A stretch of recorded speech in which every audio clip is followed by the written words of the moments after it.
రాష్ట్రాల ఎన్నికల ఫలితాలు బీజేపీకి కొండంత ఉత్సాహాన్ని ఇచ్చాయి. 5 రాష్ట్రాల్లో 4 రాష్ట్రాల్లో బీజేపీ ప్రభుత్వం ఏర్పాటు చేసింది. ఈ నేపథ్యంలో కేంద్ర బీజేపీ మాజీ జాతీయ అధ్యక్షులు వెంకయ్యనాయుడు గారు మనతో ఉన్నారు. వెంకయ్యనాయుడు గారు V6 కోసం సమయం కేటాయించినందుకు మీకు ధన్యవాదాలు. ఈ 5 స్టేట్స్ ఎలక్షన్స్లో యూపీ, ఉత్తరాఖండ్లో మీకు అబ్సల్యూట్ మెజారిటీ వచ్చింది. బట్ మణిపూర్, గోవా ఈ 2 రాష్ట్రాల్లో మీకు మ్యాండేట్ రాకుండా మీరు ప్రభుత్వం ఏర్పాటు చేయడాన్ని ఎట్లా చూస్తారు? ఎవరికి మ్యాండేట్ వచ్చింది? ఎవరికి మ్యాండేట్ రాదా? ఏ పార్టీ మెజారిటీ సాధించలేదు. ఏ పార్టీకి ఎక్కువ ఓట్లు వచ్చాయి? బీజేపీకి వచ్చాయి. 36% మణిపూర్లో. ఓట్లు కూడా ఎక్కే కదా, ఓట్లు లెక్కే, సీట్లు లెక్కే. 2.2% ఉన్న బీజేపీ ఓట్లు 36%కి వెళ్ళాయి. కాంగ్రెస్ 42% ఉంది, 26% పడిపోయింది. 26% ఓటు సీట్లు ఎక్కువ వచ్చినప్పటికి కూడా. అలాగే గోవాలో కూడా బీజేపీకి 31.5% ఓట్లు వచ్చాయి, కాంగ్రెస్కి 26% వచ్చినాయి. సీట్లు పెరిగినప్పటికి కూడా. ప్రజాస్వామ్యంలో ఎవరికి మెజారిటీ రానప్పుడు పద్ధతి ఏమిటి? ఎవరైనా నేను ప్రభుత్వాన్ని ఏర్పాటు చేస్తాను, నాకు సంఖ్యాబలం ఉందంటే గవర్నర్ గారు వాళ్ళ లిస్టు పరిశీలించి వీళ్ళు మెజారిటీ ఉండే అవకాశం ఉంది అంటే వాళ్ళకి అవకాశం ఇవ్వచ్చు అని రాష్ట్రపతి గారు కేఆర్ నారాయణ గారు ఇంతకుముందు చెప్పున్నారు. అలాగే కాంగ్రెస్ పార్టీ దేశంలో 11 సందర్భాల్లో మెజార్టీ వచ్చిన పార్టీని ఆహ్వానించకుండా ఇతరులతో కలిసి మెజార్టీని కూడగట్టాలన్న పార్టీలను ఆహ్వానించిన సందర్భాలు వరుసగా ఉన్నాయి. పార్లమెంట్ ఎప్పుడు చర్చ జరిగినా అవన్నీ నేను వినిపిస్తాను. ఈ మధ్య కొన్ని పత్రికల్లో వ్యాసాలు కూడా రాశాను నేను. దానికి ఎవరు మళ్ళా ఒక్కరు కూడా మాట్లాడారు. శంకర్ దయాళ్ శర్మ లేదా కేఆర్ నారాయణ ఒక సంప్రదాయం నెలకొల్పారు, అతిపెద్ద పార్టీని పిలవడం అన్నది. సో ఇక్కడ గవర్నర్లు ఎందుకు ఫాలో అయ్యారు? అతిపెద్ద పార్టీ రాలా ముందుకి. పెద్ద పార్టీ ముందుకు వచ్చింది ప్రభుత్వాన్ని ఏర్పాటు చేస్తారు. ఇక్కడ ప్రభుత్వం ఏర్పాటు చేస్తామని ధైర్యం వాళ్ళకి లేదు. వాళ్ళు ముందుకు రాలని గవర్నర్ పిలిచి నువ్వు ఎట్లయినా చేయండి అంట కదా. ఎవరు రాకపోతే అది కూడా చేస్తారు గవర్నరు. కానీ ఇక్కడ రెండో పార్టీ అయ్యా నాకు సంఖ్యాబలం ఉంది, మేము 3 పార్టీలు కలుస్తున్నాం, మాకు మెజారిటీ వచ్చింది, 31 ఉంది ఇక్కడ మాకు 22 ఉన్నాయి అని గవర్నర్ దగ్గరికి పోయారు. Governor sir convince. తర్వాత కాంగ్రెస్ పార్టీ కారణం ఏదైనా కావచ్చు, ఆత్మస్థైర్యం కోల్పోవడం కావచ్చు, వాళ్ళు మేము ఏర్పాటు చేస్తామని గవర్నర్ని కలిసి లెటర్ ఇవ్వలేదు. అందుకని గవర్నర్ యొక్క చర్య పూర్తి రాజ్యాంగబద్ధమైంది. గోవాలో అలాగే మణిపూర్లో బీజేపీకి కాంగ్రెస్ కన్నా ఎక్కువ ఓట్లు వచ్చాయి, తక్కువ సీట్లు వచ్చాయి.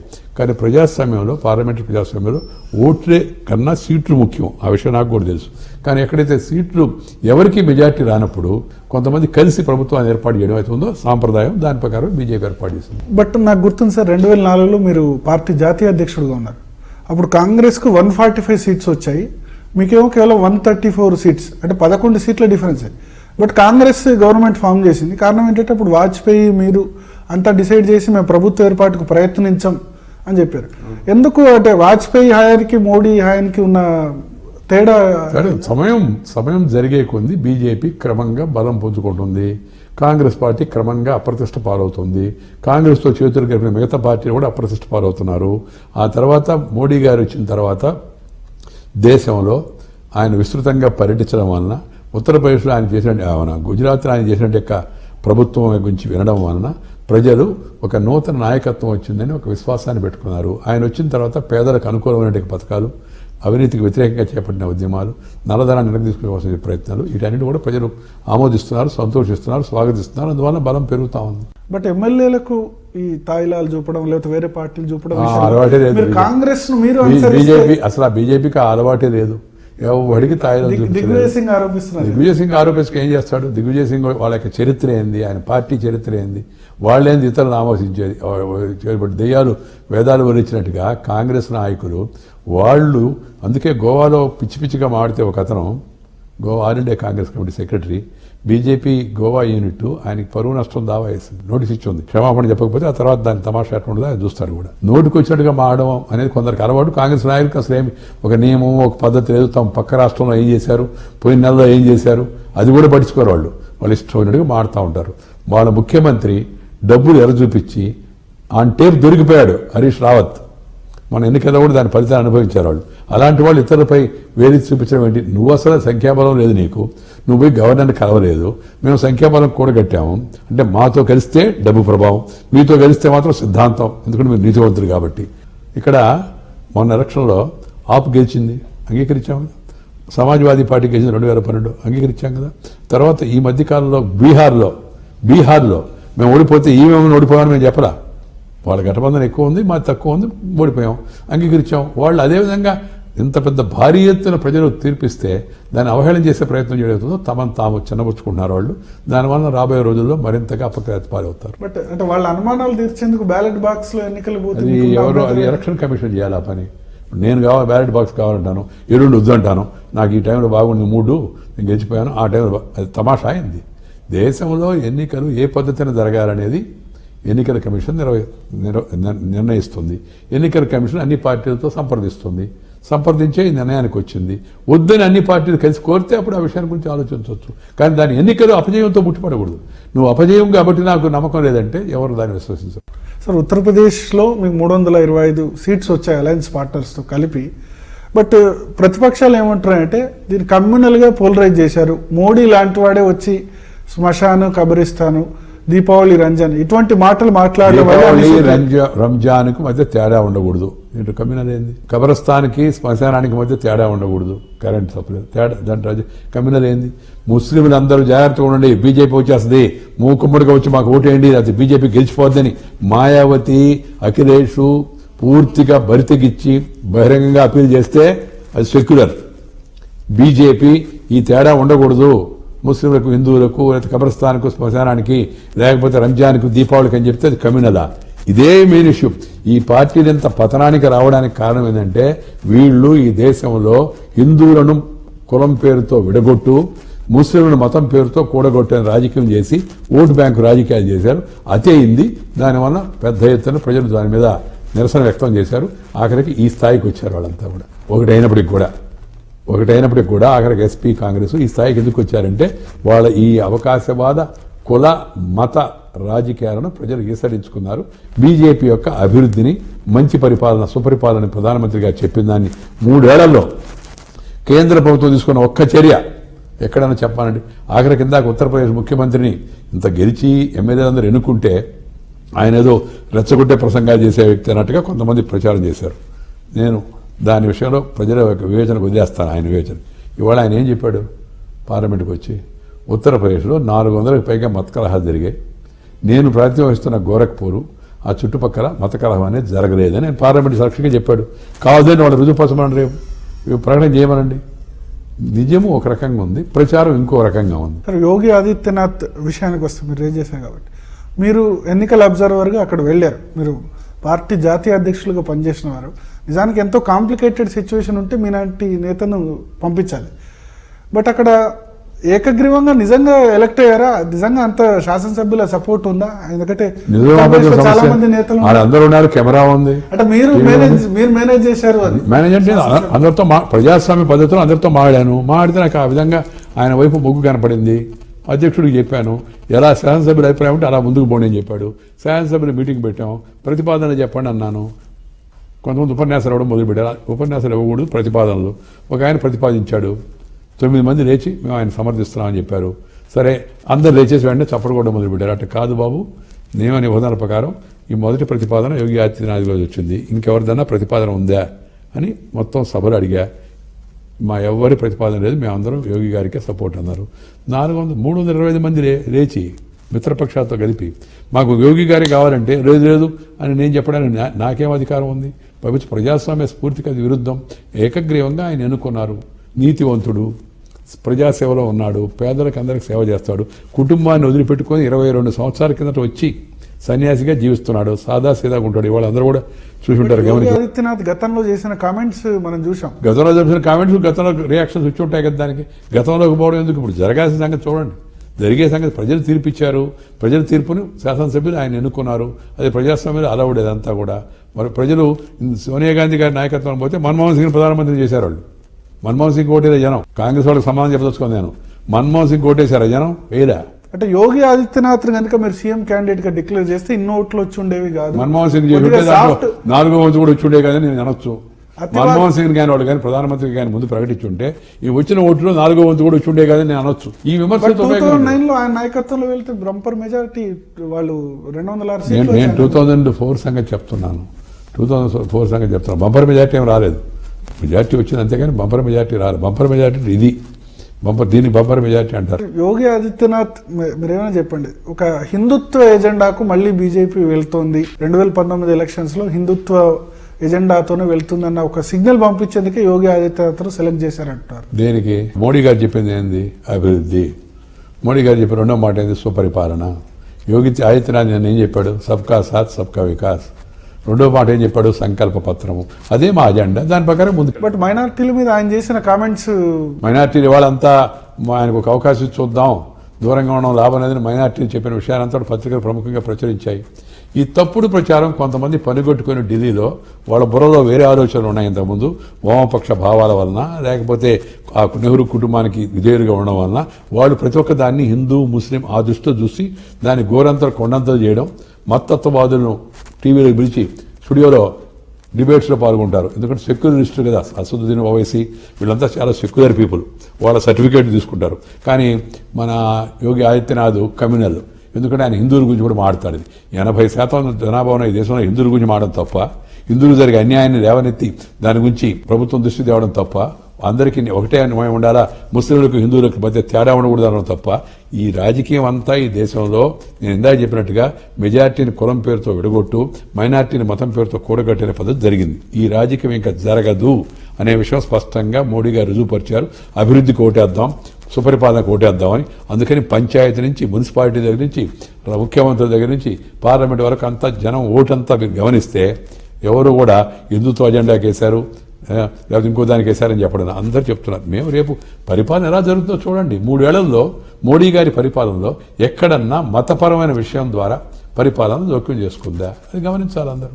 బట్ 20% ఉన్న మైనారిటీస్కి మీరు అన్నారు 20% ఉన్న మైనారిటీస్కి రిప్రజెంటేషన్ లేదు బీజేపీలో. ఒక్క లోక్సభ ఎంపీ కూడా లేడు. ఉత్తరప్రదేశ్లో ఒక్క ఎంపీకి ఒక్క ఎమ్మెల్యే కూడా టికెట్ ఇవ్వలేదు, ఒకళ్ళు కూడా గెలవలేదు. వాళ్ళను మీరు దూరం చేస్తున్నారు. వాళ్ళు దూరంగా ఉంటున్నారు. ఇప్పుడు తెలుసుకుంటున్నారు. వాళ్ళు కాంగ్రెస్ కమ్యూనిస్టులు ఒక భూతంలాగా సృష్టించి బీజేపీ వసతి చేద్దని తప్పుడు ప్రచారం చేస్తే ఆ తప్పుడు ప్రభావంలో లోబడి వాళ్ళు నష్టపోయారు. రంగనాథ్ మిశ్రా కమిషన్ యొక్క సిఫారసులు మనం కానీ గమనిస్తూ చూస్తే ముస్లింలు ఈ దేశంలో ఎంత వెనకబడి ఉన్నారో మనకు అర్థం అవుతుంది. వెనకబడింది మేం కాకదా గవర్నమెంట్ ఉండింది కాంగ్రెస్. జనాభా ప్రాతిపదికన పెళ్లి అయిన తర్వాత పిల్లకాయలు పుడతారు. పెళ్లి కాకుండా పిల్లలు పుట్టలేదు. ఎందుకు పుట్టలేదండి అంటే సుబ్బారావు పెళ్లి చేసి వెంకట్రావు అడిగారట ఎవరో, ఏమైంది మీకు పిల్లలు పుట్టలేదని. నా పాయింట్ ఏంటంటే దగ్గర రా, బీజేపీలో చేరు, బీజేపీ నేను గౌరవిస్తుంది. రాజ్యసభలో ఎమ్మెల్సీలుగా రాజ్యసభ ఎంపీలుగా అవకాశం ఇవ్వచ్చు కదా సార్. చెప్తాను కదా, అసలు నువ్వు దగ్గరికి రాకపోతే అవకాశం ఎందుకు ఇస్తావని. అటు బుజ్జగింపు బీజేపీ బుజ్జగించదు, బీజేపీ ఎవరిని బుజ్జగించదు. కానీ బీజేపీకి ప్రాతినిధ్యం ఎవరికి ఇవ్వకుండా ఉండదు. నక్వీ ఇవాళ parliament affairs minister, one of the best ministers. Najma Heptulla ఇవాళ governor, one of the able parliamentarian. ఇవాళ రజా ఉత్తరప్రదేశ్లో కూడా ఎమ్మెల్యే గెలవకపోయినప్పటికి కూడా ఎమ్మెల్సీగా అతను మంత్రి పదవి ఇచ్చారు. పిండి కొద్దే రొట్టె దగ్గరికి వచ్చి బీజేపీలో చేరి దాన్ని బలాన్ని పెంచుకుంటే ఆటోమేటిక్గా ప్రాతినిధ్యం లభిస్తుంది. అంతేగాని కులం పేరుతో మతం పేరుతో బీజేపీ చూసి టికెట్ ఇవ్వదు. దృష్టిలో పెట్టుకుంటుంది అన్ని విషయాలు, కానీ ఆ పేరుతో ఇవ్వదు. మైనారిటీలు ఇప్పటికన్నా తాము మోసపోయామనే విషయాన్ని గమనించి ఈ కులమత రాజకీయాలకు అతీతంగా అభివృద్ధికి ఓటేస్తే దేశానికి మేలు జరుగుతుంది, వాళ్ళకి కూడా మేలు జరుగుతుంది. గుజరాత్లో జరిగింది, అందుకే 3 ఎలక్షన్లు నేరుగా ఆయన ఓటేశారు. మీరు కూడా ట్రిపుల్ తలాక్ ఇష్యూ ఈ మైనారిటీ ఉమెన్ ఓట్ల కోసమే అసలు ఆ ఇష్యూను లేవదీశారన్న ఆరోపణలు. ఎలక్షన్ అయిపోయినాయి కదా, ఇప్పుడు ట్రిపుల్ తలాక్ అందరం కలిసి పాస్ చేద్దాం. అయిపోయింది ఎలక్షన్. నెక్స్ట్ పార్లమెంట్ ఎలక్షన్స్ లో 2019 అప్పుడు ఇప్పుడు అడుగుదాం. ఇప్పుడు ట్రిపుల్ తలాక్ మన ఎలక్షన్ దాకా వెయిట్ చేయకుండా నష్టపోకుండా ఇప్పుడు అందరం కలిసి ట్రిపుల్ తలాక్ మంచిది కాదు అనేది సరిపోతుంది కదా. అందరూ అన్ని పార్టీలు కలిసి రావచ్చు ముందుకి. ఎందుకు రావడం లేదు వాళ్ళు? ఎందుకు రావడం లేదు? మహిళలకు అందరికీ సమాన అవకాశాలు కావాలని చెప్పే వీళ్ళు ముస్లిం మహిళల విషయంలో ఎందుకంటే ఆ విధంగా భేదభావాన్ని చూపిస్తున్నారు. భేదభావ రాజకీయం వాళ్ళని దెబ్బ కొట్టింది. ఇప్పటికన్నా వాళ్ళు తెలుసుకుంటే మంచిది. మా విధానం మొదటి నుంచి క్లియర్. మేము మత ప్రాతిపాదిక రిజర్వేషన్లకు వ్యతిరేకము. మేము మత ప్రాతిపాదికపైన జనాన్ని వేరేగా చూడము. అలా చేస్తే మరొక పాకిస్తాన్ ఏర్పడే ప్రమాదం ఉంది. ఇది భారత రాజ్యాంగ నిర్ణాయక సభలో కూడా ఈ చర్చ జరిగింది. అందుకే మత ప్రాతిపదిక రిజర్వేషన్లు అంబేద్కర్ ఒప్పుకోవాలా, పటేల్ గారు ఒప్పుకోలేదు. మేము మా లైన్ అదే. అలాగే ఇప్పుడు హిందువులలో వరకట్నానికి వ్యతిరేకంగా మనం అందరం ఉద్యమించాము, చట్టం చేశాం కదా. అలాగే బాల్య వివాహాలను ప్రోత్సహించకూడదని చెప్పి అందరూ కలిసి నిర్ణయం తీసుకున్నారు కదా, చట్టంలో మార్పులు తెచ్చారు కదా. అలాగే ఎన్టీ రామారావు వచ్చి ఆస్తి హక్కులో మహిళలకు భాగమని చెప్పారు కదా, దాన్ని సమాజం స్వీకరించింది కదా. ఒక రాజారాం మోహన్ రాయ్, ఒక కందుకూరు వీరేశలింగం పంతులు, డాక్టర్ బాబాసాహెబ్ అంబేద్కర్, లేకపోతే దీన్ దయాళ్ ఉపాధ్యాయ, ఈ సంస్కరణలన్నీ హిందూ సమాజంలోనే వచ్చాయి కదా. ఓటు కోసం చేశారు, ఓటు కోసం, సంస్కరణ కోసం. అలాగే ముస్లిం సమాజంలో కూడా అలాంటి సంస్కరణ రావాలి. మహిళల పట్ల చిన్న చూపు తగదు, వాళ్ళని వేధించకూడదని బీజేపీకి అభిప్రాయం. చెప్పే అధికారం మాకు లేదా ఏంటి? మేము బలవంతం చేయగలం. అది బలవంతంగా రుద్దే బదులు మీరు చర్చల ద్వారా దాన్ని పరిష్కరించాలి. బలవంతమైన రుద్దరే లేదు, అందుకు చట్టం తేలేదే. బలవంతంగా రుద్దలేదు, చట్టం తేలా. షాబాను కేసులో సుప్రీంకోర్టు తీర్పు ఇచ్చింది, దాని చట్టాన్ని మార్చింది ఓటు బ్యాంకు రాజకీయాల కోసం, కక్కుర్తి రాజకీయాల కోసం కాంగ్రెస్ పార్టీ మార్చింది, బీజేపీ కాదు. సార్, మొన్న హైదరాబాద్ లో సిపిఎం పెద్ద బహిరంగ సభ నిర్వహించింది. దానిలో సీతారాం యేచూరి గాని పినరయి విజయన్ గాని ఏమంటారంటే బీజేపీని ఓడించడం ఖచ్చితంగా సాధ్యమే, వాళ్ళకు వచ్చింది 39% ఓట్సే. మొన్న పార్లమెంట్ ఎలక్షన్ లో 31% వచ్చాయి, మిగతా 69 మంది బీజేపీకి వ్యతిరేకంగా 69 మంది సిపిఎం పక్కున్నారు. వాళ్ళనే కానీ చేసిన ప్రధానమంత్రిగా యేచూరి గారిని విజయన్ గారిని ఎన్నుకునే శుభాకాంక్షలు. పార్లమెంట్ లో సింగిల్ డిజిట్ లోకి వచ్చింది సిపిఎం. సిపిఐ ఒక్క స్థానంలో ఉంది. మొన్న మణిపూర్లో ఇంతకుముందు ఏంది కమ్యూనిస్ట్ పార్టీ? 0. ఇప్పుడు ఉత్తరప్రదేశ్లో 0, ఉత్తరాంచల్లో 0, పంజాబ్లో 0, గోవాలో 0. వాళ్ళేంది బీజేపీని విమర్శించేది? ఇంకెవరన్నా చెప్పినా అర్థం ఉంది నాకు. కమ్యూనిస్ట్ పార్టీ నిన్నటి పార్టీ, దానికి రేపు లేదనేది మనకు అర్థమవుతోంది. అది వాళ్ళు గుర్తించకపోతే ఎవరిదైనా కలుస్తారు. కలవమనండి. మరి కేరళలో కాంగ్రెస్ ఎందుకు విమర్శిస్తారు? కేరళలో కాంగ్రెస్ విమర్శిస్తాం, ఢిల్లీలో కలుస్తాం. ఢిల్లీలో కోఆపరేషను, కేరళలో ఆపరేషను, మధ్యలో సపరేషను. ఈ రాజకీయాలు ఇంకా నడవు. తెలుసుకుంటే మంచిది. వాళ్ళకి వ్యక్తిగతంగా మేము యేచూరి గారినో లేదా విజయన్ గారినో విమర్శించాల్సిన అవసరం మాకు లేదు. వ్యక్తులపైన కాదు, మా సిద్ధాంతం పైన మా పోరాటం. సిద్ధాంతంలో కమ్యూనిజం అనేది ఉందో ఆచరణ సాధ్యం కాదని ప్రపంచవ్యాప్తంగా తెలిసిపోయింది, ఇక్కడ కూడా తెలిసిపోయింది. అయినప్పటికీ కూడా మన కమ్యూనిస్టులు, భారత కమ్యూనిస్టులు అందరూ ఒకటి కావాలంటారు. సిద్ధాంతం మంచిది కాదంటారు కమ్యూనిస్ట్. తప్పనిసరిగా అనుమానం లేదు. వర్గ పోరాటము అది మానవాళికి విరుద్ధము. వర్గ పోరాటం మానవాళికి విరుద్ధము. ఇద్దరు సమానమే, తారతమ్యాలు ఉండకూడదు అది కమ్యూనిస్ట్ పార్టీ చెప్పిందా? మేము చెప్పడం లేదా? మేము చెప్పడం. అందరికీ సర్వమానవ సౌభ్రాతత్వం అది భారతీయ సిద్ధాంతం, హిందూ సిద్ధాంతం కూడా అది. అతిథి దేవో భవ, సర్వమానవ సౌభ్రాతత్వం, అందరినీ గౌరవించడం కమ్యూనిస్ట్ పార్టీ ఆడి చెప్పింది. కమ్యూనిస్ట్ పార్టీ పేదలకు అనుకూలమైన నిర్ణయాలు తీసుకుంటూ వాడు వ్యతిరేకిస్తుంది. ఉదాహరణకి నోట్ల మార్పిడి పేదలకు అనుకూల నిర్ణయం, కమ్యూనిస్ట్ పార్టీ దాన్ని వ్యతిరేకించింది కాంగ్రెస్తో కలిసి గుడ్డిగా. భారతీయ జనతా పార్టీ ప్రభుత్వం చేస్తున్నట్టు అనేక మీకు జనధన యోజన వ్యతిరేకించింది, జన సురక్ష యోజన, జనశ్రీ బీమా Yojana, Atal pension Yojana, Mudra bank Yojana, farmers యొక్క ఈ పంటల బీమా పథకం, ఇవన్నీ పేదల కోసం, మామూలు జనం కోసం చేసేవే. వీటన్నింటి కమ్యూనిస్ట్ పార్టీ ఎందుకు వ్యతిరేకిస్తుంది? ఎందుకు కాంగ్రెస్తో చేతులు కలుపుతుంది? కాంగ్రెస్ అంటే తన ఓటమిని జీర్ణించుకోలేక ఉంది, గుడ్డిగా బీజేపీని వ్యతిరేకిస్తుంది, దానివల్ల ఇంకా నష్టపోతా ఉంది. కమ్యూనిస్టు మరి పేదల పక్కన ఇవాళ పేద ప్రజల పార్టీ పెన్నిది మాకు నరేంద్ర మోడీని భావిస్తున్నారు. వీళ్ళేమో పేద ప్రజల పేరుతో నరేంద్ర మోడీని విమర్శిస్తున్నారు. కమ్యూనిస్ట్ పార్టీలు ఎన్నేళ్ళు అధికారంలో ఉన్నాయి కదా, కాంగ్రెస్ తర్వాత ప్రభావం వాళ్ళదే కదా. పేదరికం ఎందుకు పెరిగింది? ధనికులు మరింత ధనికులు అని చెప్తున్నారు. ఎవరి హయాంలో? 2.5 ఏళ్ల మోడీ హయాంలోనా? 2.5 ఏళ్ల అధికారంలో ఉన్న రాష్ట్రాల్లో కేరళ ఇంకా పెరిగింది పేదరికం. బెంగాల్లో చూస్తే భయంకరమైన సగం వాళ్ళు ఉన్నారు, సగం కాంగ్రెస్ ఉంది. అందువల్ల మాది ఖ్యాతినట్టు అంటారు. కేరళలో చదువుకున్న వాళ్ళు ఉన్నారు, కేరళలో ఎక్కువ మంది బయటకు వెళ్ళారు, సంపాదించారు. కేరళలో కాదు, కేరళలో కూడా ఇప్పుడు ఇంతమంది ఎక్కువగా బయటకు ఎందుకు వెళుతున్నారు? సమాధానం కాంగ్రెస్ పార్టీ, కమ్యూనిస్ట్ పార్టీ చెప్పాల్సి ఉంది. అక్కడ ఉద్యోగ ఉపాధి అవకాశాలు అంతా బాగుంటే కువైట్కి వెళ్లాల్సిన అవసరం ఏంటి? దుబాయ్కి వెళ్లాల్సిన ఏంటి? అరబ్ దేశాలకు వెళ్లాల్సిన అవసరం ఏంటి? అక్కడ నానా రకాల ఇబ్బందులకు గురి కావాల్సిన అవసరం ఎందుకు వచ్చింది? ఏమైనా వెళ్లాల్సిన అవసరం ఎందుకు వచ్చింది? దీనికి కాంగ్రెస్, కమ్యూనిస్ట్ పార్టీ సమాధానం చెప్పాలి. మీరు పేదరిక ఉద్ధరణ మేము చేశామంటే మరి పేదలు ఇక్కడ ఇండియా బాగలేదని ఆడికి వెళ్తున్నారా? జీవన సముపార్జన కోసం వెళ్తున్నారు. మీరు దాన్ని కనిపించలేకపోయారు కాబట్టి వాళ్ళు అక్కడికి వెళ్తున్నారు. తెలివి కమ్యూనిస్టులకు ఉందనుకుంటే ఎట్టా? ఏదో ఒక రకమైన వాళ్ళు ఒక ఆరోపణ చేస్తున్నారు సార్, అసలు ప్రతిపక్షమే ఉండకూడదు అన్న రీతిలో బీజేపీ అది కమ్యూనిస్ట్ పార్టీ సిద్ధాంతం. కమ్యూనిస్ట్ పార్టీ సిద్ధాంతం అది. ప్రతిపక్షాన్ని ఎదగనివ్వదు, ప్రతిపక్షాన్ని పెరగనివ్వదు, ప్రతిపక్షం పైన అత్యాచారం చేయడం, ప్రతిపక్షం పైన దమనకాండ జరపడం మీరు బెంగాల్లో కానీ కేరళలో కానీ కమ్యూనిస్ట్ పార్టీ అనుసరించే విధానం. 200కు పైగా మా పార్టీ కార్యకర్తలను చంపేశారు. ఆఖరి స్కూల్లో పాఠం చెప్తున్నట్టే జయకృష్ణ మాస్టర్ని క్లాస్ రూమ్లోకి వెళ్ళి తలకోశారు. అందరి పత్రికలో కూడా వచ్చింది. వరుసగా చంపుతూ ఉన్నారు. వాళ్ళ ముఖ్యమంత్రి పైన కూడా ఆరోపణలు వచ్చాయి. అలాంటిది కమ్యూనిస్టులు రెండో వాళ్ళని మాట్లాడినవారు. ఎందుకంటే కమ్యూనిజానికి అసలు ప్రజాస్వామ్యం పైన నమ్మకం లేదు. బీజేపీ అత్యంత ప్రజాస్వామ్యమైన పార్టీ, 11 కోట్ల మంది సదస్సులు కలిగిన పార్టీ. బీజేపీ ఇవాళ దేశవ్యాప్తంగా రోజు రోజుకి ప్రజాదరణ పొందడానికి కారణం ఏంటంటే ఒకటి నాయకత్వం, రెండోది సిద్ధాంతం. బీజేపీ అత్యంత ప్రజాస్వామ్యమైన పార్టీ. ఓకే, మోడీ రాకముందు, మోడీ వచ్చిన తర్వాత బలవంతంగా రుద్దుతున్నారు. ఎవరన్నా గడ్డం గీశారా? ఎవరన్నా ఇంకేమైనా బలవంతంగా మతం మార్చారా? లేకపోతే ఇంకెవరినన్నా వీళ్ళ పార్టీలో మానిటరీ- ఇంటర్నల్ డెమోక్రసీ లేదు మొత్తం మా పార్టీ గురించి మేము చూసుకుంటాం, నీకెందుకయ్యా బాధ? నీ పార్టీ సంగతి చూసుకో. ఇన్నేళ్లలో దళిత ప్రాతినిధ్యం ఎంత ఉంది కమ్యూనిస్ట్ పార్టీలో? రోహిత్ ఏం రాశాడు ఆత్మహత్య నోట్లో కమ్యూనిస్ట్ పార్టీ గురించి? ఒకసారి దానికి సమాధానం చెప్పానండి. ఇప్పుడు ప్రైవేట్ సెక్టర్లో మీరు దళిత రిజర్వేషన్ అంటున్నారు, మన పార్టీలో ఎందుకు ఇవ్వలేదని అడిగాడు. దానికి సమాధానం చెప్పరు వాళ్ళు, ఇంకో రకంగా తీసుకొచ్చి ప్రచారం చేస్తారు. తర్వాత మహిళా ప్రాతినిధ్యం ఎంత ఉంది సిపిఎంలో, దానికి ఏం సమాధానం చెప్తారు వాళ్ళు? ఈ రోజు దేశంలో అత్యధికమైన దళిత ఎంపీలు మా పార్టీలో ఉన్నారు. అత్యధికమైన ఆదివాసీ ఎంపీలు, ట్రైబల్ ఎంపీలు మా పార్టీలో ఉన్నారు. అత్యధికమైన వెనుకబడిన తరగతి ఎంపీలు మా పార్టీలో ఉన్నారు. అత్యధికమైన మహిళా ఎంపీలు మా పార్టీలో ఉన్నారు. నీ పార్టీలో ఎంతమంది ఉన్నారు చెప్పు? ఇష్యూ వస్తే ఇప్పుడు ఇవాళ రామ్ మందిరం గురించి సుప్రీంకోర్టు కామెంట్ చేసింది. 2019 లోపల ఏమన్నా కోర్టు బయట సొల్యూషన్ చూపేందుకు ఆస్కారం ఉంటుందా? అది వాళ్ళకే చేర్చాలా?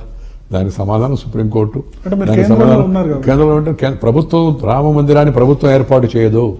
హిందువులు ముస్లింలు కలిసి కూర్చొని చర్చించుకొని పరిష్కార మార్గం చూపాలా, లేదా కోర్టు అన్న న్యాయపాలిక ద్వారా తీర్పు ఇవ్వాలా? ప్రభుత్వం చేసేదైతే అది ఎప్పుడూ జరిగిపోయింది, అది అటో ఇటో ఏదో రకంగా వాళ్ళ చేతికి పోయి ఉంటుంది. కేంద్రంలో చట్టం చేయాలన్నది మీ గతంలో మీ ఎజెండాలో ఉంది రామ మందిరం. దాని ప్రజలు ఆ అజెండాకి ఆమోదం ఇవ్వలేదు. బీజేపీ సంకల్ప పత్రంలో ఏం చెప్పిందో గమనించండి, దాని ప్రకారం నడుచుకుంటుంది. రామ మందిరం మా అందరికీ సంబంధించిన నమ్మకానికి సంబంధించిన విషయం. ఈ దేశ ప్రజల్లో కోట్లాది మంది ప్రజలు దేశంలో అయోధ్యలో రాముడు పుట్టిన జన్మస్థలం రామ మందిరం కావాలని కోరుకుంటున్నారు. కానీ అది జరగాలంటే రెండే మార్గాలు ఉన్నాయి. ఒకటి హిందువులు ముస్లింలు మాడుకొని ఒక అభిప్రాయానికి రావాలా, లేకపోతే చట్టం ద్వారా కాకుండా కోర్టు ద్వారా దానికి పరిష్కారం ఇవ్వాలా. కోర్టు ఇవాళ మీరు మాట్లాడుకోండి అని మరొకసారి ఇద్దరికి చెప్పింది. ఏమవుతుందో చూద్దాం. సార్ వచ్చే ఎన్నికల్లో 2019 ఎలక్షన్స్ లో మరి డెవలప్మెంట్ ఆధారంగా పోతారా లేకపోతే హిందుత్వ ఒకటి ఎలక్షన్స్? మేము ఎప్పుడు హిందుత్వ ఆధారంగా పోలా. హిందుత్వం అనేది జీవన పద్ధతి, అది మతం కాదు. అది కూడా తెరవపోకుండా కొంతమంది మాట్లాడుతూ ఉన్నారు. ఏమని? ముస్లింలందరూ మా మూకుమ్మడిగా ఓటేయండి బీజేపీ గెలుస్తుందని చెప్తే సెక్యులరిజం. హిందుత్వాన్ని గురించి ఈ దేశంలో హిందుత్వం అనేది ఆది కాలం నుంచి, వేదకాలం నుంచి, పురాణ కాలం నుంచి ఉంది. హిందూ పేపర్ ఉంది, హిందుస్థాన్ టైమ్స్ పేపర్ ఉంది, హిందుస్థాన్ హిందీ పేపర్ ఉంది, హిందుస్థాన్ ఏరోనాటిక్ లిమిటెడ్ ఉంది, HMT Hindustan machine tools company ఉంది, Hindustan ship yard limited company ఉంది. హిందూ అనగానే మతం అనే తప్పుడు ఆలోచన మంచిది కాదు. సార్ ఉత్తరప్రదేశ్ ఎలక్షన్స్ లో ప్రైమ్ మినిస్టర్ ప్రచారం చేస్తూ అధికారంలోకి వస్తే రుణమాఫీ చేస్తామన్నారు. ఇప్పుడు మిగతా స్టేట్స్ నుంచి కూడా డిమాండ్ వస్తుంది, తెలంగాణ ఆంధ్రప్రదేశ్ నుంచి కూడా ఉత్తరప్రదేశ్ వాళ్ళకి ఇస్తారు, మాకెందుకు అది అడగాల్సింది రాష్ట్ర ప్రభుత్వాన్ని అడగాల, రాష్ట్ర ప్రభుత్వాలు చేయాలి. ఉత్తరప్రదేశ్ బీజేపీ చెప్పింది మేము అధికారంలోకి వస్తే రుణమాఫీ చేస్తామని. చేయాలా? చేస్తుంది. కేంద్ర ప్రభుత్వం ఎటువంటి సాయం చేయదా? కేంద్ర ప్రభుత్వం ప్రకటించలేదు కదా, కేంద్ర పథకం కాదు కదా అది. ప్రధానమంత్రి చెప్పాడా? రాధామోహన్ సింగ్ గారి ప్రకటన 4 లోక్సభలో ఏం చెప్పాడు ఆయన? ఇది ఉత్తరప్రదేశ్ భారతీయ జనతా పార్టీ ఇచ్చిన హామీ, దాన్ని అమలు చేస్తే మేము సంతోషిస్తామని చెప్పి. నేను కూడా సంతోషిస్తాను. అలాగే ప్రతి రాష్ట్రంలో కూడా అంత ఆర్థిక శక్తి వచ్చి వనరులు బాగా పెరిగి రుణమాఫీ చేసినా కూడా కేంద్ర ప్రభుత్వం సహాయం చేసే క్వశ్చనే లేదు. దేని గురించి? ఈ రుణమాఫీ గురించి రైతులు సహాయం చేస్తుంది. రుణమాఫీ అనేది రాష్ట్రానికి సంబంధించిన అంశం.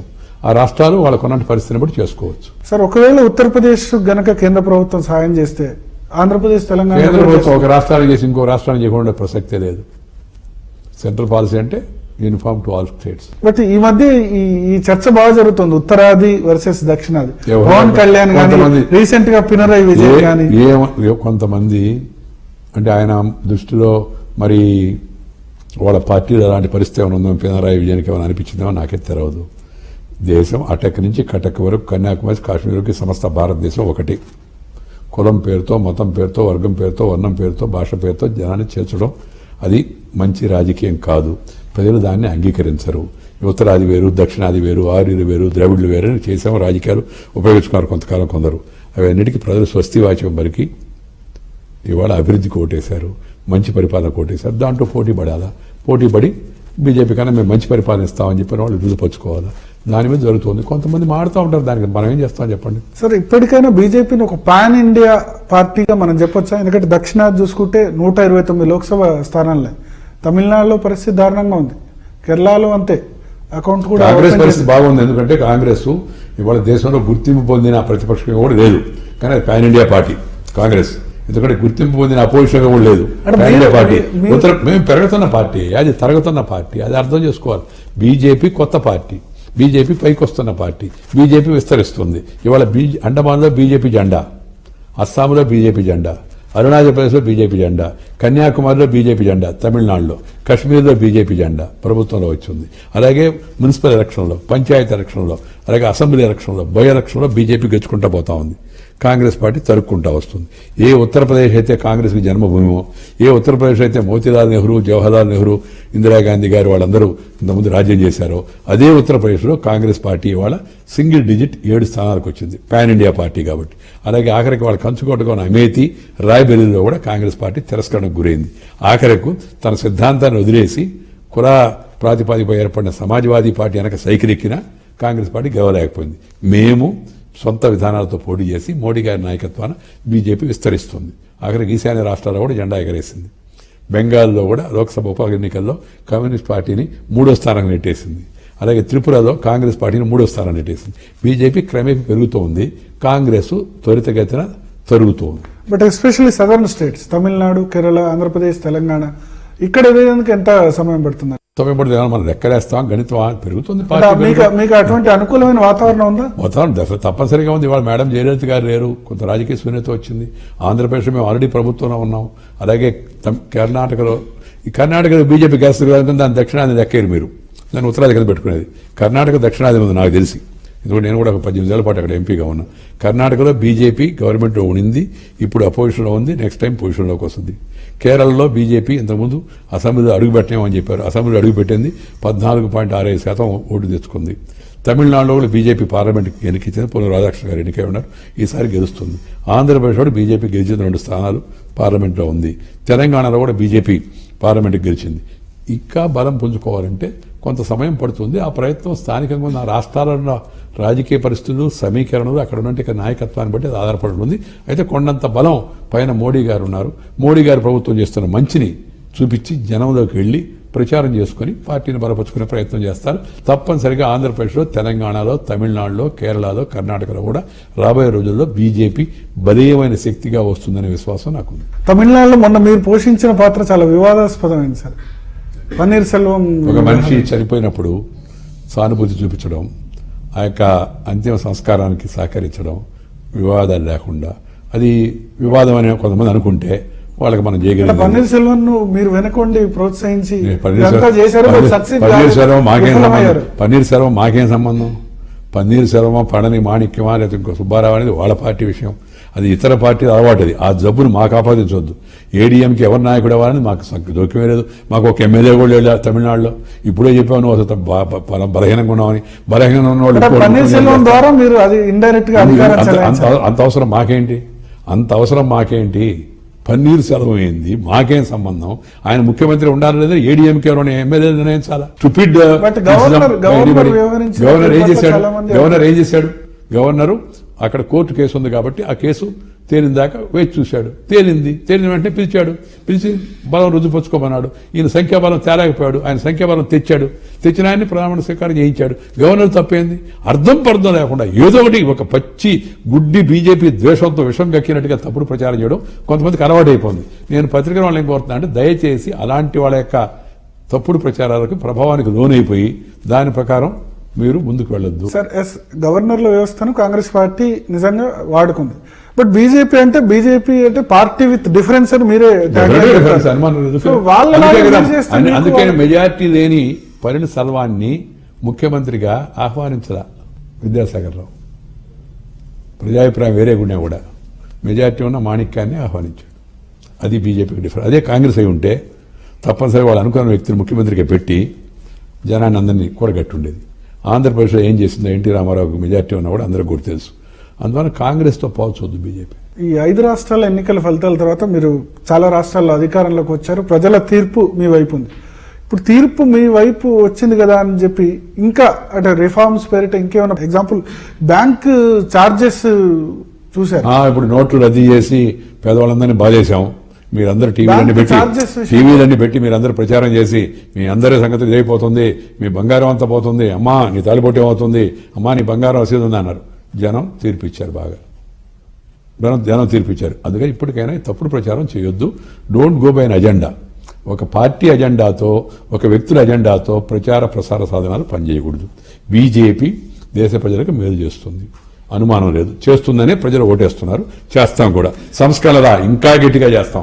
నల్లధనాన్ని ఇంకా బయటకు తీసుకొస్తాం. అలాగే ఈ బినామీ ప్రాపర్టీస్ ఇంకా గట్టిగా చేస్తాం.